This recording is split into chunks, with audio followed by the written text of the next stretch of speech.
essence of Ribhu Gita. The Ribhu Gita forms the sixth section of the Sanskrit work known as Shiva Rahasya. It is the teachings of Lord Shiva in Mount Kailasha to his devotee Ribhu, from whom the Gita derives its name. Salutations to the Supreme Lord Shiva. The pure awareness in the sky of consciousness is in the heart, by meditation on whom Ganesha, Guha, Mother Shakti, who is the embodiment of Shiva's grace, and myriads of devas, saints, and devotees have attained their cherished goals. From the sky of consciousness of the heart springs forth the dancer Nataraja with his blissful consort freedom, to the delectation of his devotees, who are thus liberated forever. Unto that Ananda Natesha do we render our debut salutations. Unto that form whose left half is the mother of all manifestation and whose right half is the father of the same, the jingle of the gems enclosed within the hollow golden anklet, of whose foot is the source of all scriptures, and whose three eyes, fire, sun, and moon, that are the illumines of the universe. To that form be our debut salutations.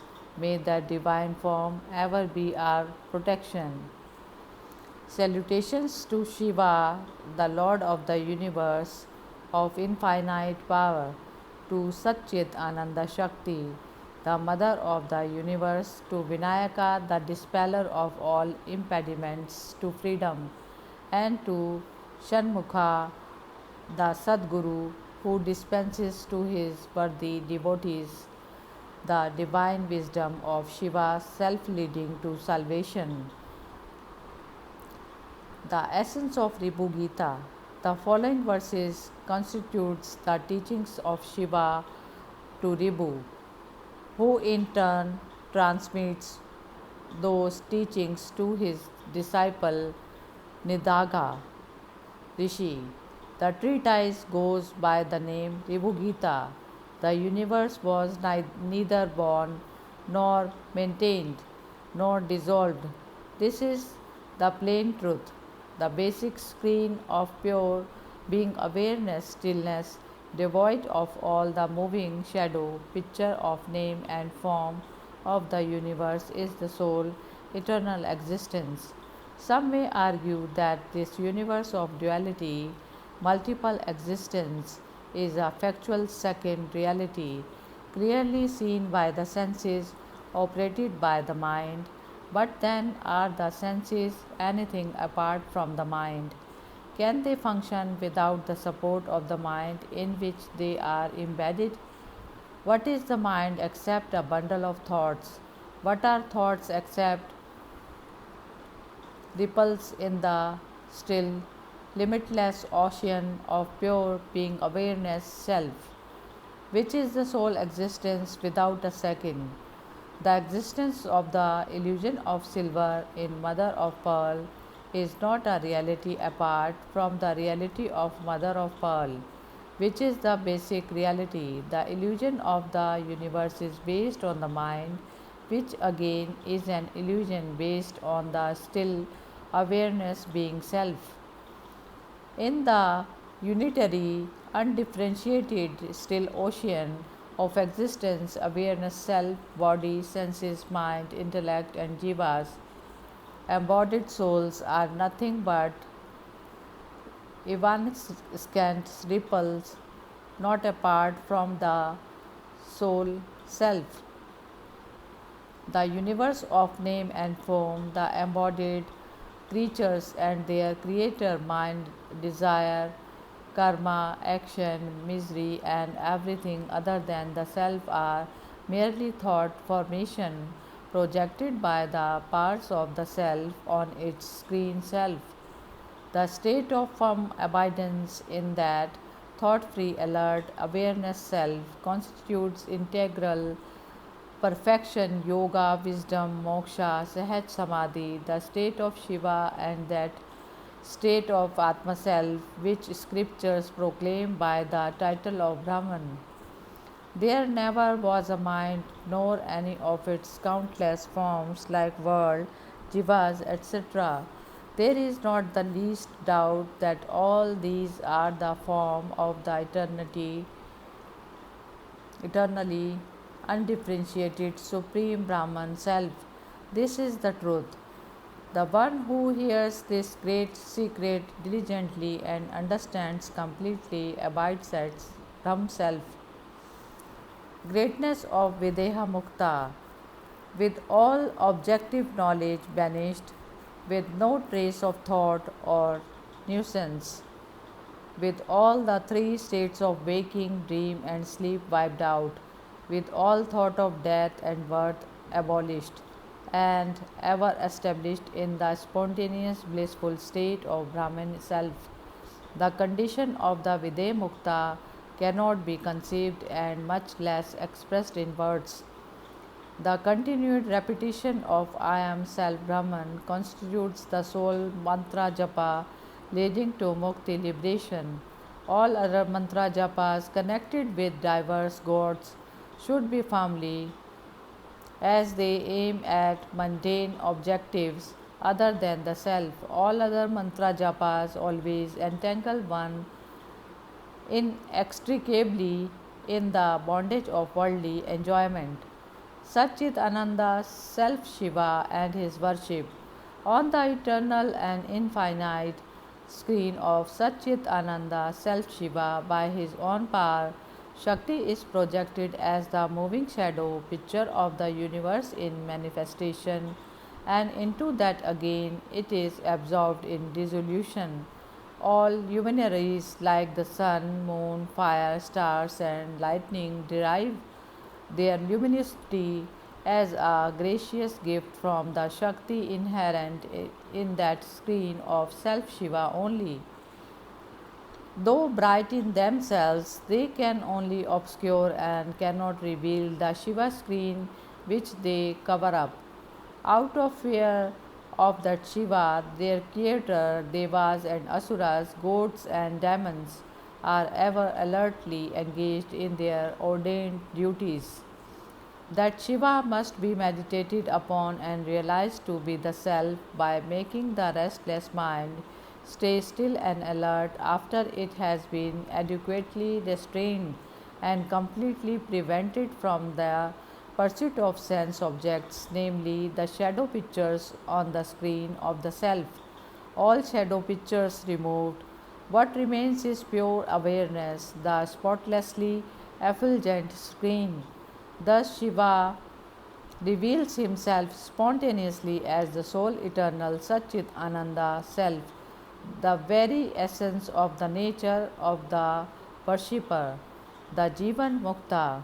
The Jivan Mukta is a person liberated during his lifetime who continues to have consciousness of the body and the world as Brahman, along with his firm abidance in the Self Shiva. He ever abides in the blissful peace of Satchit Ananda. He is poised rock firm in the conviction that he is not the body and that his being is the sole existence, the sole alert awareness bliss of Shiva, Self Supreme. The Jivan Mukta has his consciousness completely dissolved beyond recognition in his Brahman self. Eternally alone in his self, he is ever lost in the enjoyment of the bliss of his Brahman self. The Videha Mukta, the term literally means the disembodied, liberated person, is free from the least trace of thought. He abides all alone in his effulgent, pure awareness. He is the matured adept who at the moment of death abides as the pure Satchitananda self. Figuratively, the term means mature liberated being who, while still alive, abides as the pure Satchit Ananda self without awareness of body and the world around him, self in intense, unbroken bliss. totally oblivious of limited forms, in a state of Mahamonam, stillness of body, speech, and mind. He is the pure embodiment of Satchit Ananda, all pervasive as either, infinite as the sky, all allowed with awareness, spontaneously abiding as the perfect Brahman self in a state of still, unbroken, peaceful bliss. There is not an atom apart from the self, which is the integral, undifferentiated perfection of whole being. Soul, world, and creator are inseparable from the self. The reality of these is the reality of the self only. All ignorance and illusion, all objects inert and living, all beings and non beings, all the five elements, all the diverse worlds, all bodies, and the lives that arise in them, not being apart from Brahman self, are Brahman self only. Existent alone is for even non existence acquires meaning only in existence. Simply put, everything exists always as Brahm self only. All objective knowledge, all thought forms, all visible objects, all things heard, all questions and answers, all the food consumed, and all other illusions, not being apart from the self, should be regarded as Brahm self only. Therefore, one should practice the habit of regarding everything as Brahm self only until all thought of things other than the self is lost. This condition once achieved, one should not give room for any thought and should ever abide in Mahamana, peace of total stillness. Anything seen as other than Brahman self is bound to cause fear and trouble. Therefore, it behoves one to stick to the single attitude that everything sensed is Brahman self alone. In due course, even this one thought must be given up in order to abide firmly in the free, undisturbed, blissful state of the soul Brahman self. The total discarding of the mind is alone victory, achievement, bliss, yoga, wisdom, and liberation. The sacrifice of the mind is, in fact, the totality of all sacred sacrifices. The firm denial of the existence of the mind and the firm belief in the existence of Brahman self is the sure way to the conquest of mind, leading to the experience of the soul effulgent self. If one gives the slightest room for the thought that the mind exists, pure awareness itself will vibrate as the ruffled mind, which is the parent of all trouble and illusions. Therefore, one should ever abide in the conviction that there is no mind and that the pure awareness self is the sole existence. This is the easy way to conquer the mind with all its vagaries. There is no such thing as the troublesome mind, no world of names and forms, nor the least bit of ego. All these are nothing but the perfect Brahman self, which I am. In this conviction, one should abide firmly until one achieves the state of sleep, which is alert, peace eternal, the true samadhi.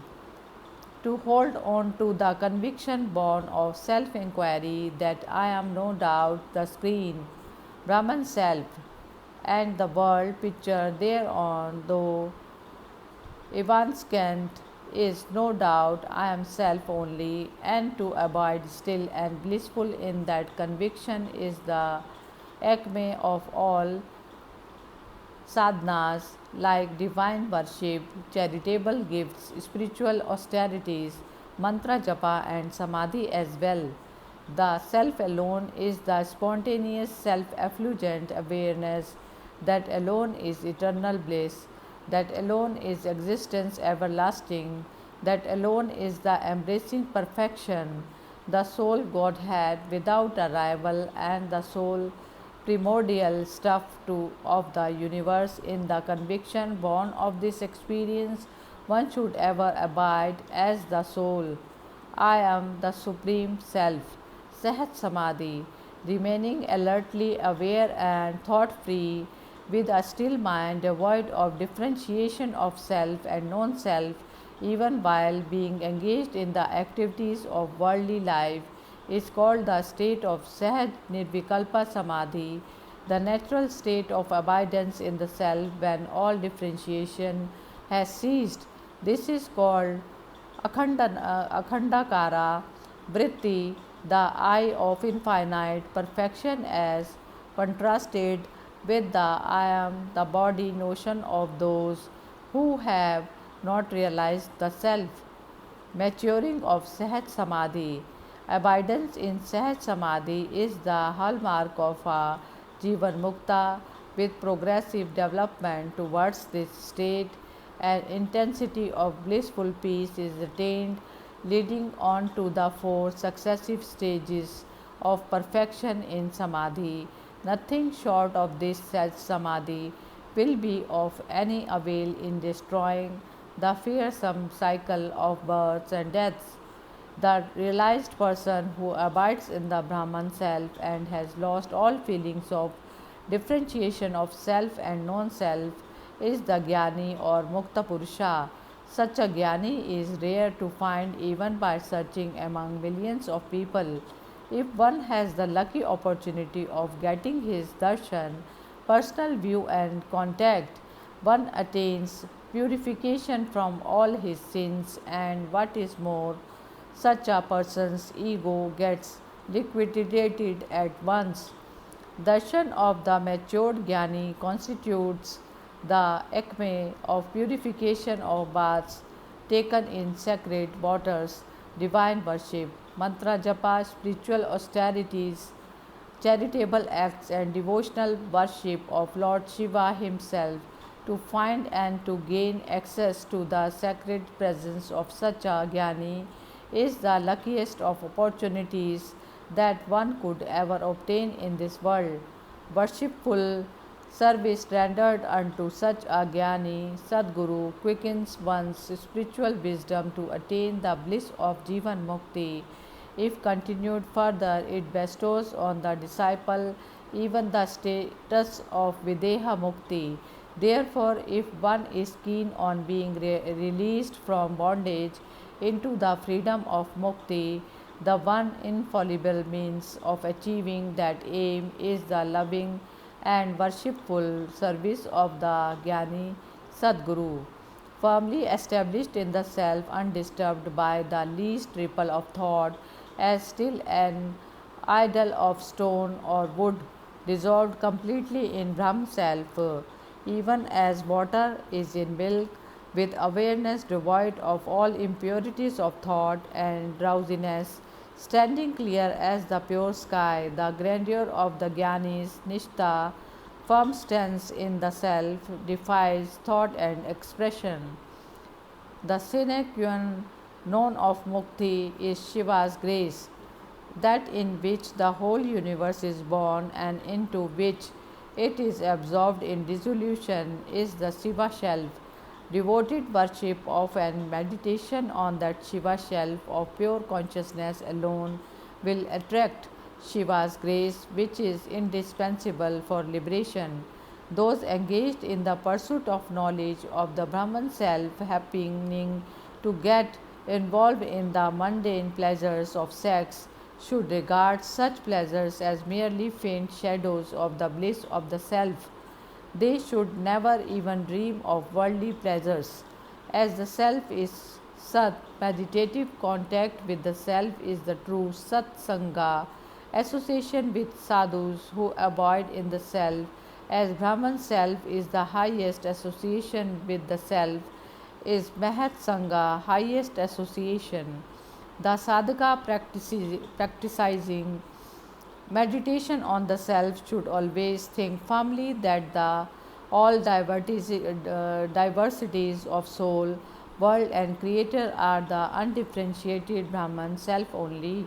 By practice, his consciousness is freed from thoughts, after which he should give up the above thought also and abide always in the thought free state of the self. Abidance in the state of thought free alert awareness is the state of mukti beyond thought and expression. The emergence of thought is the bondage of untold suffering. Abidance in the self is the true non dual samadhi, and that alone leads one to the eternal bliss of mukti. The great illusions Maya associated with God, Ishvara, Avidya associated with individual soul, mind and jiva, soul's world and its creator, all names and forms and all mental conceptions are nothing but the self. One should ever abide in this conviction. All worlds and creatures are only thought forms. They are nothing but the mind, which is a bundle of thoughts, which again are nothing more than ripples in the still ocean of awareness, self, and certainly nothing apart from the self. Therefore, one should abide in the firm conviction that all objects are only I am self Brahman. There are no such things as achieved objectives and the efforts leading to them, association with the wise or the ignorant, efforts of learning and knowledge acquired, acts of inquiry and practice, the learner or the learned, and any goals achieved. What exists is only Brahman, the effulgent awareness self. One should be firm in the conviction that there are no charitable acts, sacred waters, and pilgrim centers, no loss or gain, and no loser or gainer, no karma, bhakti, and wisdom, and no knower or known.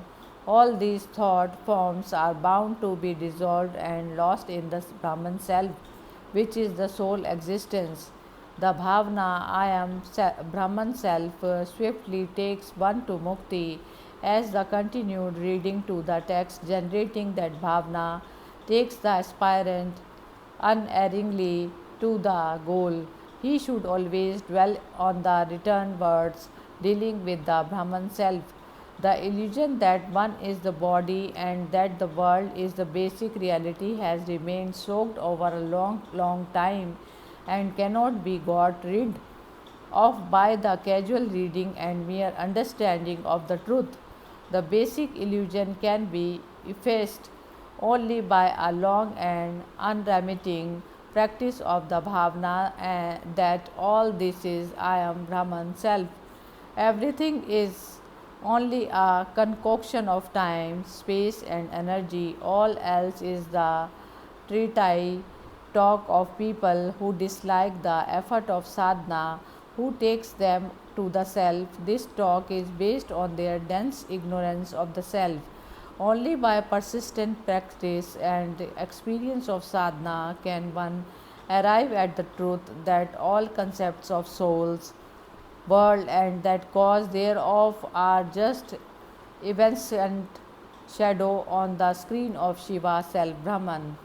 There is never such a thing as conception of names and forms, no such thing as the conceiving mind, no such thing as a person lost in sansara, and no such things as the world and its creator. Everything that is seen to exist must be realized to be no other than the soul, pure awareness being Brahman self.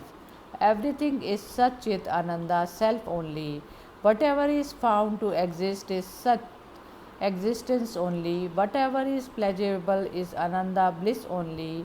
One should ever abide in the bedrock bhavna of Satchit Ananda. Never for once should one slip even inadvertently into the disastrous bhavna that one is the body and that the world is real. One should abide in the rock firm bhavna that everything is only Brahman self and I am that Brahman self. By this bhavna, all thought, movements, and nescience will disappear, resulting in the eternal abidance in the soul, Satchit Ananda self. By abiding in the self, the wandering mind is reduced to perfect stillness after being freed from all nuisance and thought currents. It gets lost in the Satchit Ananda self is the same way that water is lost when mixed with milk. This unitary state of abidance in the self is called Atma Nishtha by the wise who have attained perfection, Sahaj Nishtha or the natural state. Having realized that the whole picture on the screen self is evanescent and essentially non existent, one should ever remain still and blissful in the firm conviction of ever being the sole Brahman self only. The conviction should be maintained even while functioning as an individual in the world of name and form. This matured state of abidance in the self is called Sahaj Nishtha, the natural state. In that blissful self wherein there is no action of body, speech, and mind, no virtuous or sinful karma action, and the fruits thereof, one should remain still, eschewing the least trace of thought. In that self wherein there is neither conceiver nor conception of the world of names and forms, one should remain blissfully still, eschewing the least trace of thought. In that self wherein desire, anger, covetousness, confusion, bigotry, and envy are all absent, in that self wherein there is no thought of bondage or release, one should abide blissfully still, eschewing the least ripple of thought. Firmly abiding in the self, one acquires the totality of all knowledge and achieves the successful completion of all endeavors and duties. In that state, one should abide blissful and still, eschewing the least ripple of thought. Mind merged completely in the self and becomes a Lord without rival, steeped in bliss beyond compare, and that state one should abide still, free from the least trace of thought. I am that self which is integral existence, awareness, bliss, the soul imparted Brahman self, firm in the conviction born of this experience, one should abide still, free from the least trace of thought. In the conviction that I am the self in which no thought, ego, desire, mind, or confusion can exist, one should abide still, free from trace of thought. The firm faith of being the self is sufficient to dispel all thought and establish one in Brahman self. In due course of this practice, even the thought involved in that faith fades away, leading to the spontaneous effulgence of the self. If a person hearkens to this teaching and practices the faith, even if he is a great sinner, he is washed clean of all his sins and is established in self Brahman. There is certainly no such thing as mind with its constituents of thought and thought, forms of objects. In this conviction, one should ever abide still and at peace in the state of thought free, alert awareness self, which endures after all sadhanas and its rigors have exhausted themselves in Brahman self. Having gained the experience that there is no creator, no Maya, no duality, and no objects at all, and that pure awareness, self alone exists, one should ever remain still and peaceful in that state of selfhood.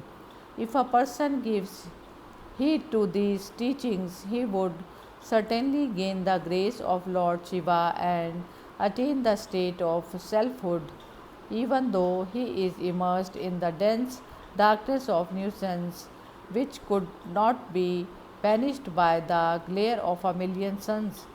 Why waste words? This is the truth in a nutshell. Only those who have earned the grace of our Lord Shiva by long devotional worship will get the rare opportunity of reading this scriptural text, which leads to the bliss of peace everlasting in Brahman self. Only that Jnani who teaches thou art the thought free, alert, aware, absolutely still, ever blissful, intensely blissful, unqualified Brahman self is the true Sadguru, and others are not. Unbroken abidance in the state of alert awareness, unruffled by thoughts, is self realization. That is at once the spotless Jivan Mukti and the magnificent Videha Mukti. This state is easily attainable only for those who have earned the divine grace of Shiva by deep devotion to him and not for others. What is stated here is the import in a nutshell of the message of the that charming crest jewel of the Vedas known as the Upanishads. Those who give heed to this message and abide in accordance with it will forthwith attain mukti liberation.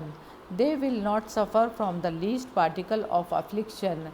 They will enjoy a bliss far greater than the bliss attained from this and all other worlds.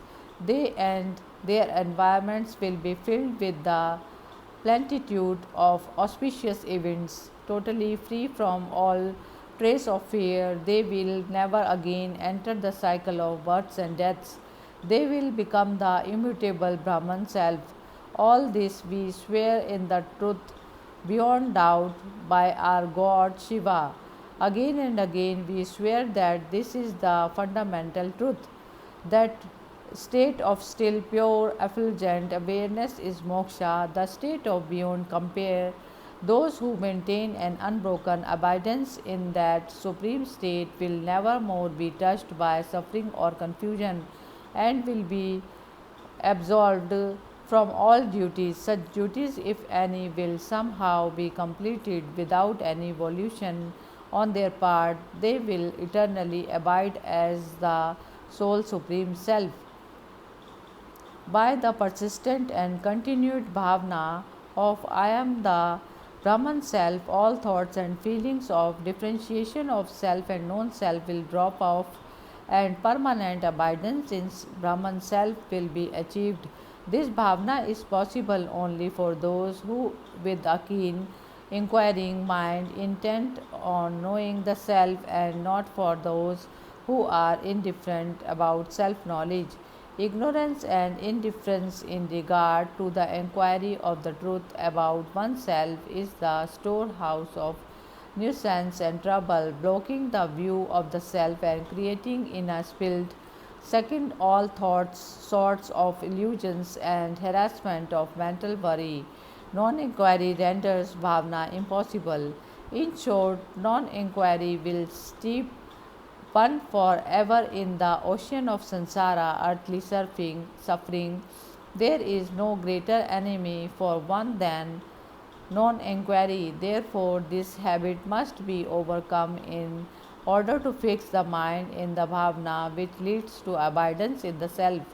Inquiry should be made this wise with the kind help of the Satchit Guru.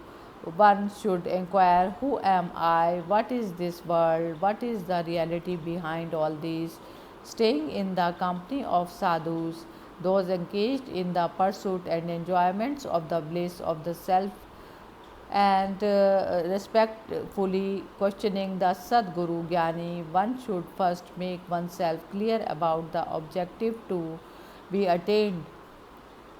This is an important aspect of the inquiry. After thus making sure of the objective, one must firmly abide in that objective of soul Brahman self until the self is unmistakably experienced. The conscious introspective concentration of self inquiry, who am I, kills all thought and destroys the dense darkness of nuisance. If effaces all worry, it illuminates the intellect with the radiance of pure awareness. It wipes out all conceptual confusions.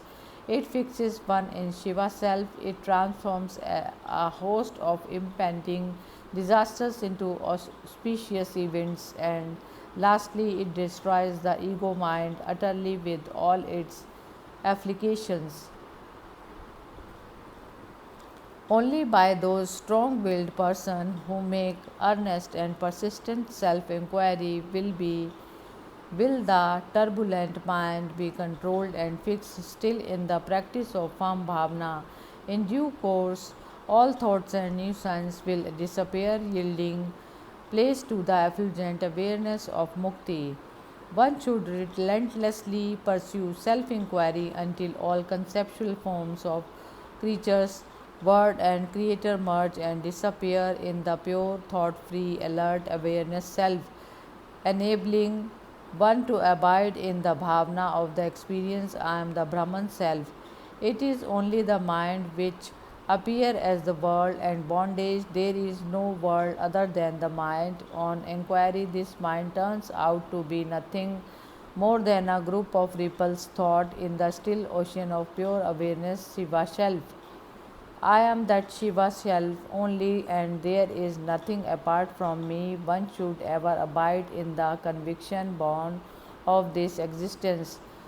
There is no world apart from the mind. What appears as the world is only the mind. If this mind is investigated, it turns out to be nothing more than a bundle of thoughts based on the primary thought of I am the body called the ego. If this ego I is inquired into and its identity searched, it gets swallowed up without a trace in the pure awareness being Shiva self. One should maintain this firm bhavana I am self Shiva until the state of being the self Shiva becomes the spontaneous experience free from the effort of bhavana. In me, the pure awareness self, the universe is born, maintained and dissolved as the mind. Therefore, there are no mind and thought forms of objects apart from me, the self. In this firm experience, one should ever abide. One should ever abide as pure Shiva self by the firm experience that there are no thoughts forms of creature, world, and creator apart from the mind, which is just an array of ripples in me and the still ocean of pure awareness, self, and therefore I am the sole being, Shiva, self only. Even as the world seen in my dream is not apart from me but only my creation, even so, the world of the waking state is only a creation made by me and seen by me in the medium of my pure awareness self. In this experience, one should firmly abide. The rock firm conviction of I am the self is the sure mark of firm abidance in the self. Abidance in that conviction under all conditions is true divine worship, meditation on God, incantation of mantras, practice of right conducted life, contemplation, integral yoga, wisdom of the self, and mokshas as well. Whatever appears as Maya, creator, creature, mind, world, names, and forms are the pure Brahman self only and not apart from that self. Steady abidance in the rock firm conviction born of experience of I am the self is the greatest yoga, total dissolution of the mind, true renunciation, true wisdom, and Jivan Mukti as well. Whatever names and forms are seen by me in my dream are not anything apart from me. Even so, this world seen by me in my waking state is not anything apart from me, the awareness self that I am. The wise one should give up all the differentiation of self and non self and abide as pure self only. In this world of the waking state is not evanescent in its nature. Whatever is seen in the waking state must be seen during sleep also, since as I am pure self exists alone and always, there is no room for thought of non self world. I, self Brahman, is the sole existence.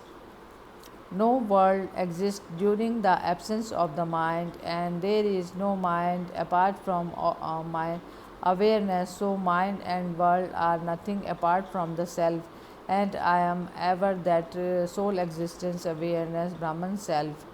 The wise one should abolish all thoughts of differentiation of self and non self.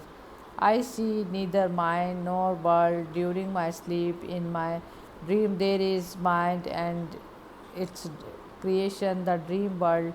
The dream world is falsified in my waking state, but I self exist always, arguing thus one must give up all differentiation of self and non self and ever abide firmly as the thought free, alert, awareness self Brahman.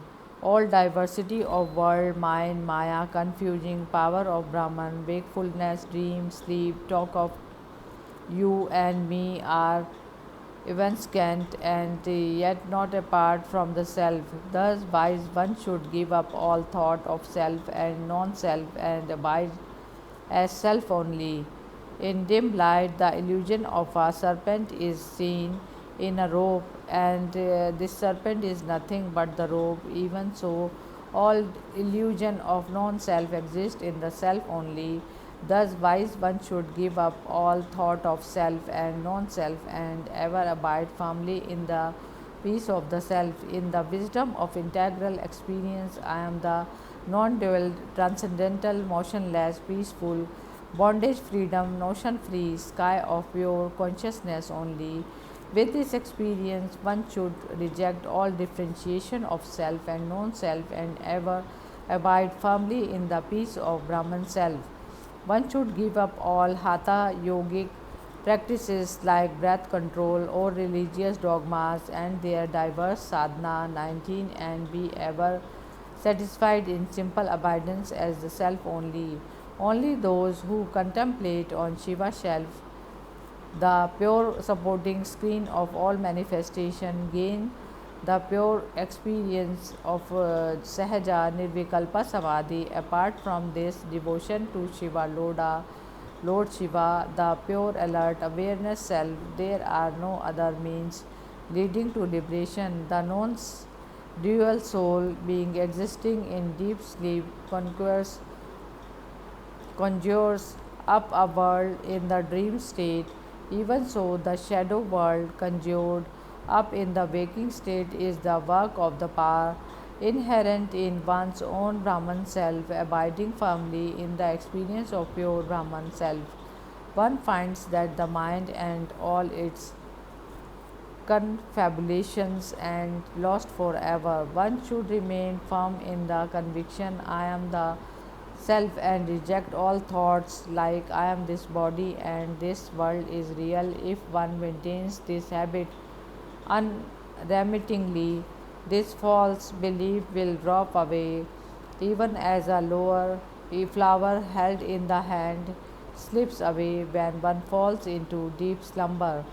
One is solely responsible for one's own liberation of or bondage, since the choice of destroying a restless mind or allowing it to roam at large rest with that one only. Therefore, one should conquer the restless mind, be steady, abidance in the pure, thought free, alert, awareness self only. This steady abidance is moksha. You are the sole supreme Godhead, the Self. There is nothing apart from you. This we declare to be the ultimate truth after a complete analysis of all the scriptures by the holy feet of Shiva. We sphere this to be the truth beyond all doubt. By the feet of Sadguru, we swear again, and this is the truth declared by the Upanishads. All charitable gifts, all pilgrimages to sacred places, all sorts of mantra japa and worship of diverse gods must be firmly given up in flavor of steady practice of the teachings of this book only.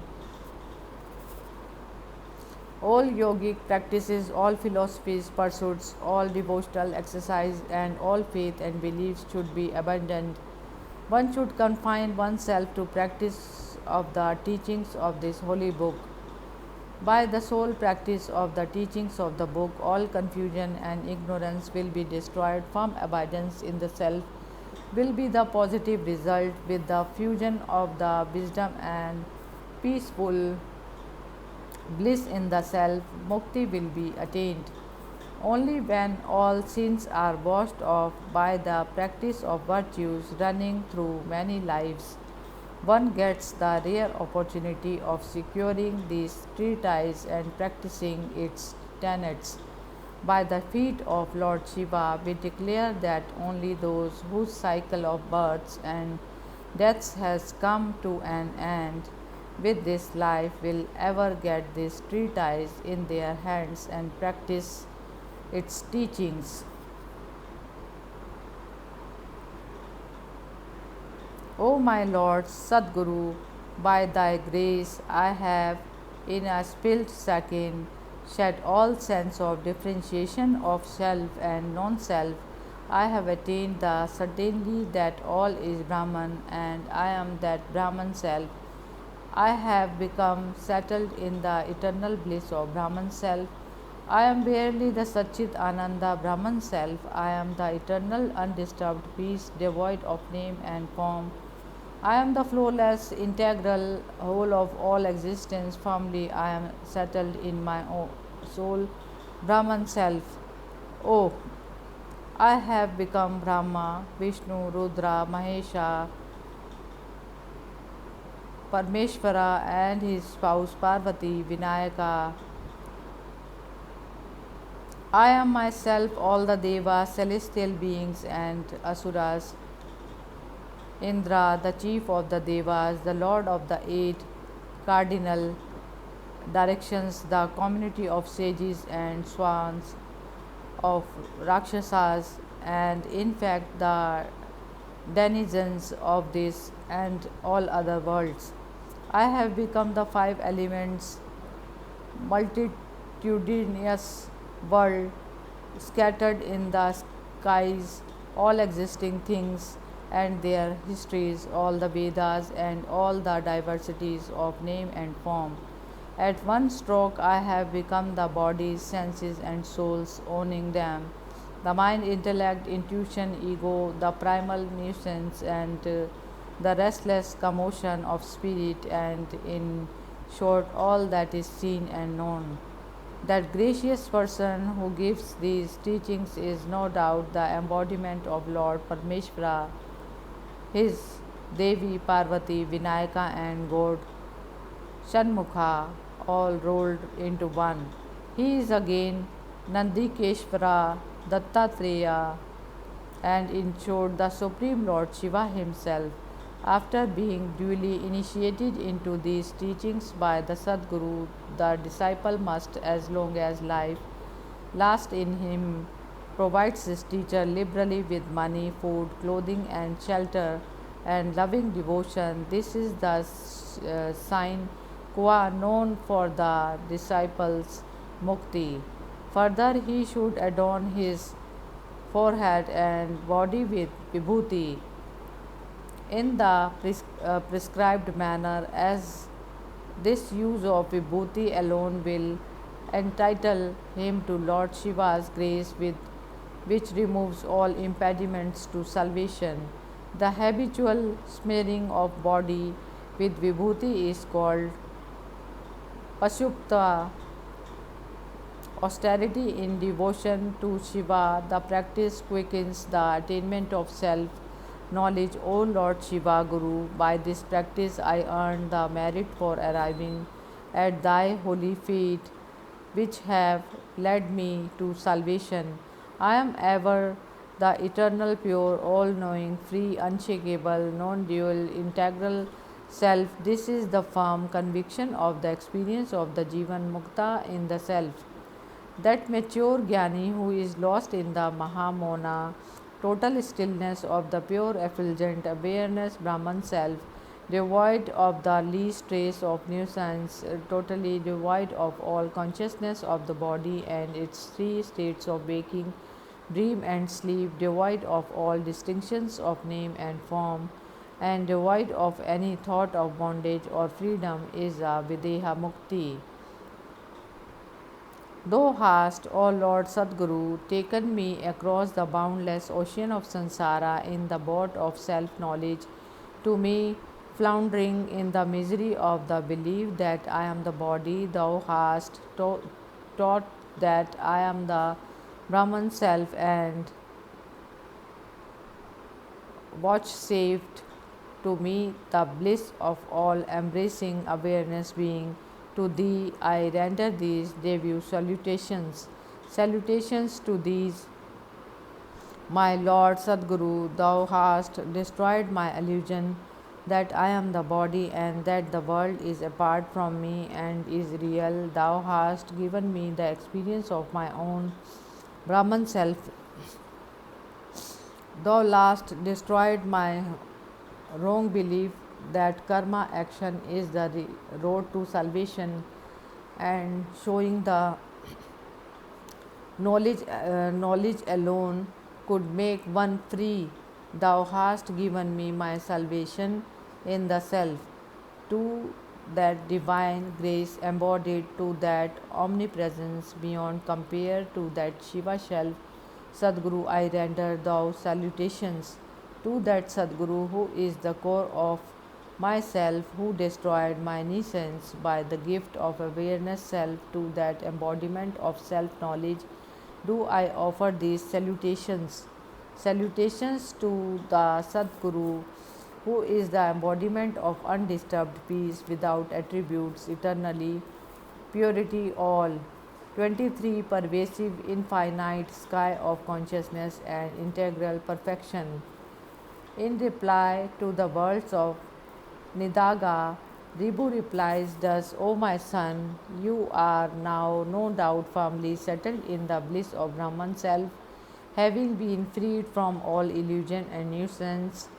All the same, as abundant precaution, until you attain Vidha Mukti, you must assiduously practice continued abidance in the self.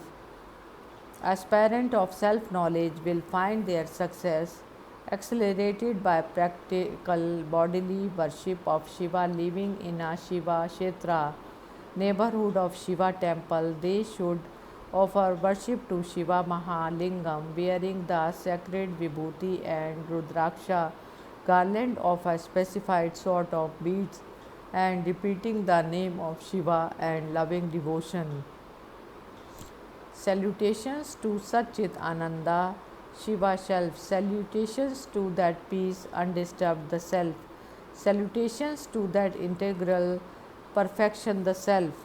Salutations to that effulgent awareness, the Self. Salutations to that blemish free Self without attributes. Salutations to that indivisible unity, the Self. Salutations to the that pure sky of consciousness, the self. Salutations to that supreme integral existence, the self. Hari Om Tat Sat. Om Namah Shivaya.